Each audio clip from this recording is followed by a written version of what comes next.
I'm moving to the next speaker. Along with physical recovery, we want to ensure that our psychological well-being is also taken care of. I'm happy to introduce Dr. Jovita Crasta from the batch of 1974. She is one of the founding members of the North American Alumni Association and was a past president of the Alumni Association here, also a board member of Friends of St. John's, and has been the pillar of all fundraising efforts that FOSJ has done in the past years. After retiring last year as associate chair, she continues to work on a voluntary basis and most recently now works for the New York State Office of Mental Health, volunteers for addressing bereavement and hospice during the COVID crisis. Jovita, over to you. Thanks. Good morning, everybody, and thank you so much for hanging in there. First of all, I want to thank both the coordinators, Maya and Sunil, amazing job. And let me start by putting a shout out to Dr. John Thomas, who was one of my mentors who thought I would become a pathologist and really spent a lot of time trying to make me learn pathology. It was my first job. And when I switched to psychiatry, he was totally disheartened. And I said, don't worry, JT. It makes me one of the few board certified psychopaths in the US. And he loved that joke. To all my teachers, Johnites, parents, friends, and faculty, I'm deeply grateful. While I'm working a couple of days a week, I'm not on the front line, but I am dealing with the healthcare workers of New York. This apex city of mine has been very hard hit, and I live between Elmhurst Hospital and Jamaica Hospital. In this area, two of us, my husband and myself, have lost 4 colleagues. We had 4 Johnites who were on ventilators. We had 1 child of a Johnite in the hospital, and we have truly had more than 10 colleagues still recovering, but all doing well and getting better. So you can see how deeply affected this was, and I had to jump in April to help with the bereavement and the hospice of the healthcare workers. Healthcare workers are the most vulnerable in this viral impact. New York has gone through 3 disasters, 9/11, Sandy, but this one has hit not just the globe, but us in a never-ending series of disaster and trauma. We lost one of our ER physicians, you might have heard of her in the newspaper, Dr. Green, from suicide. And that is one of the impacts with regards to this daily going back and dealing with the trauma of the very severely ill on ventilators. The additional burden of keeping our colleagues safe and to fight for the PPE, and the workers and their families are also vulnerable of themselves getting sick and dying. So this is not something that we have ever faced before, because mostly in the past, we were only into saving and helping the sick. So the job of treating yourself, your own family members, and treating colleagues, many of the healthcare workers I worked with have actually had to treat colleagues themselves in the hospital and watch out for their recovery. So the first cue, the little kind of cue I wanted to kind of cover was on the severe mode when we face this and we do disasters, we watch out for what's called post-traumatic stress disorder. And even though most of us will not hit PTSD, and hopefully most of us will not get to grieve a loved one, I want to remind you of some of the 5 principles to look out on both those conditions. So the 5 principles of helping somebody with trauma is to give them a sense of safety, a calming, a self and community that is efficient and supportive, a social connectedness, and hope. And for those who work with bereavement, you know that in bereavement, majority of us have to go through the 4 stages of denial, of shock, of deep sadness and depression, confusions, difficulty making decisions, losing motivation, yearning for the lost one. And after that acute, non-ending grief cycle, we then finally have to deal with some of the negatives, including anger. And this has been a very hard component of those who have lost loved ones in New York, because in this virus, you can't even go to say goodbye. You can't have a proper funeral. And so the survivor guilt and reaching acceptance have been really extremely hard. So let's remind you that we too are there. We, like our patients, are struggling. We have anxiety, fear, worry about our own health and those who we love. When on home and on emails and on text and virtual meetings, we become irritable with our family and colleagues. Our negative emotions make us really judgmental of others. We are unable to sleep. We experience nightmares, changing night eating patterns to too little or too much, switching to substances, alcohol, and other things to cope. Next. So in this struggle to balance home and work life and having shared spaces with children, teenagers, and the elderly, our chronic health conditions are worsening. And these stressors really make it much more difficult for us to cope. And so today I'm going to focus on a simple technique that we teach our most dysregulated patients, which is DBT. DBT is dialectic behavior therapy that focuses on taking you away from the agitated, anxious, irritable mind, which of course you know is non-effective. So our brains, no different from our patients, continue to be vulnerable to the dysregulation effects of anxiety. And sometimes, yesterday I lost it too, we don't always model emotional regulation. You're going through your own personal stress, you're not managing your 3 marriages of your marriage to work, your marriage to a significant other, and your marriage to self, and one or the other is going to fall apart, especially when we are overstressed. Next. In this component of basic brain survival, all of you know that when our autonomic system goes haywire, we really go into basic survival. We become tribal. We become more self-focused. We want our needs and just our needs met. We think less of the other. We become more reactive. We become really difficult to deal with, less rational, less open to suggestion from others. The sense of time collapses. Everything seems urgent. What happens? We act like younger children whose brains have not yet developed reflexive capacities.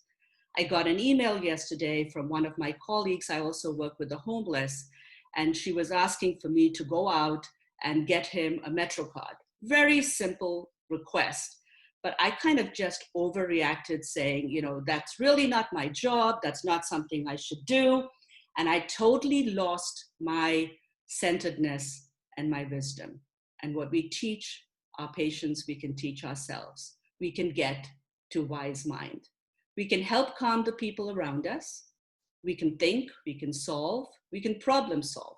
We can create, we can sleep better, we can be better physicians, friends, family members, and we can spend a lot of time really helping others co-regulate. When you spend time with somebody around you who's dysregulated, those emotions are contagious and you can end up becoming overreactive.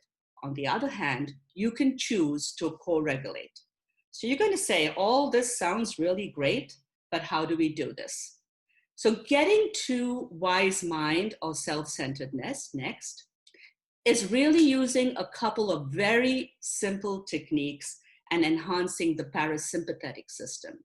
So this is when you integrate your emotions, your physical, rational, spiritual elements of the experience in the moment and start acting out of compassion and effectiveness. And the question you ask yourself is, what would the wise woman or man do in this situation? What is the optimum state of being? Most of us are just too involved in the everyday routine to consistently use the wise system. So in this component, we give our dysregulated patients a lot of little techniques and ways to kind of get from that irritable, judgmental side to this calm, parasympathetic component side. And some of these little simple acronyms are STOP, and you're going to love this one, screw it. Next. So when you are irritable and you're having difficulty and you're dealing with the component of most stress and you're not able to focus on taking care of yourself and you are totally focused on the survival mode of your place, how do you get to the blissful state? So before I get into this one of the simple one is to say stop. So the S stands for just that, stop and take a break. The second one, which is T, is to actually take a breath. Take a deep breath and do some paced breathing, which will really help you get down deeper past your emotions and your reactions. O is for observe. And not just observe, but actually describe what you're feeling. So if you're feeling emotions of anger, there is no poster in the dictionary that says anger and has your picture next to it. You are feeling anger. You are really not saying to yourself, I'm angry. That only defeats the purpose. Try to describe it as a feeling or the thoughts. So observe it as the facts versus the feeling and the thoughts that are reactive. And the last P is to really progress into some form of paced breathing and external progressive muscle relaxation. Sunil, go back one. So going back to this and to get back into this place, I really wanted you to touch this issue of DBT in more details. When I had that problem with the email and I reacted, I could choose to screw it. S, solve it. So after making that little break of stop, I could change it into real solving. I could really decide, can I be part of this problem? Can I be agitated? Can I be anxious and irritable? Or can I find some solutions? And if you're in that anxious, irritable state, you're not open to the solutions. So you have to step back to see, which is to change your relationship to the problem. This way you can radically accept the problem. So what is radical acceptance? Radical acceptance is seeing it as it is. You know, if you don't like it, you still have to deal with this because it is what it is. If you like it, it is what it is. So there's no point of suffering twice and anticipating and reacting and all those components. When it comes, you still have to deal with it. So radical acceptance is accepting the what is as is. And we tell our dysregulated people, if you want to stay in the negative, well, you can choose to E, entertain, and stay in the miserable. Or you can choose W. You can worsen the problem by complicating the situation.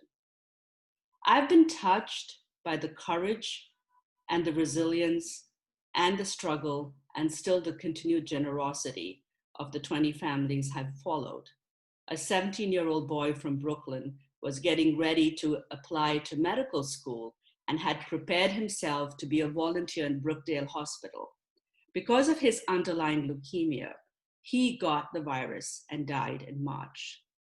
Another young girl in Elmhurst Hospital is a radiologist. Her father works for British Airways.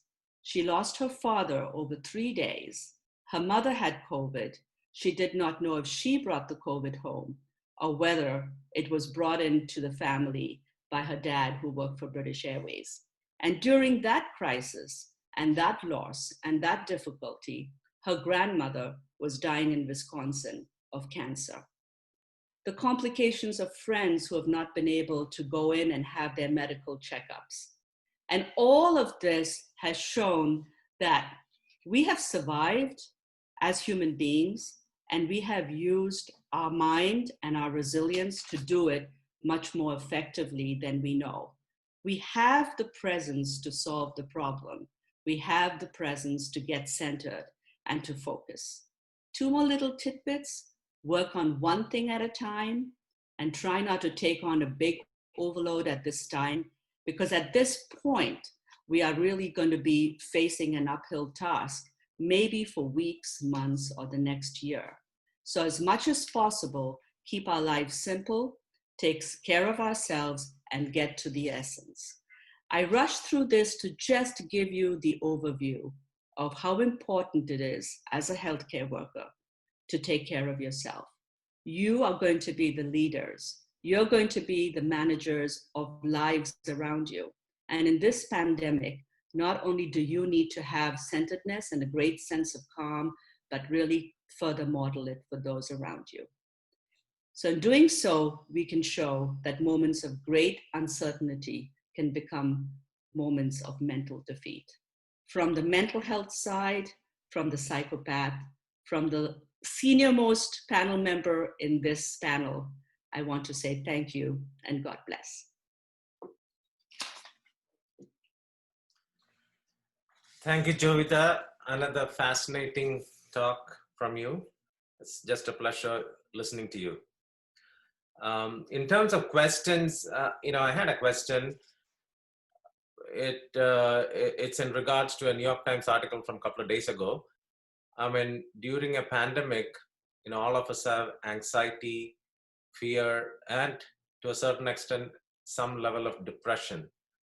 As a psychiatrist, how do you differentiate between this general feeling of feeling low versus clinical depression, and who do you offer treatment?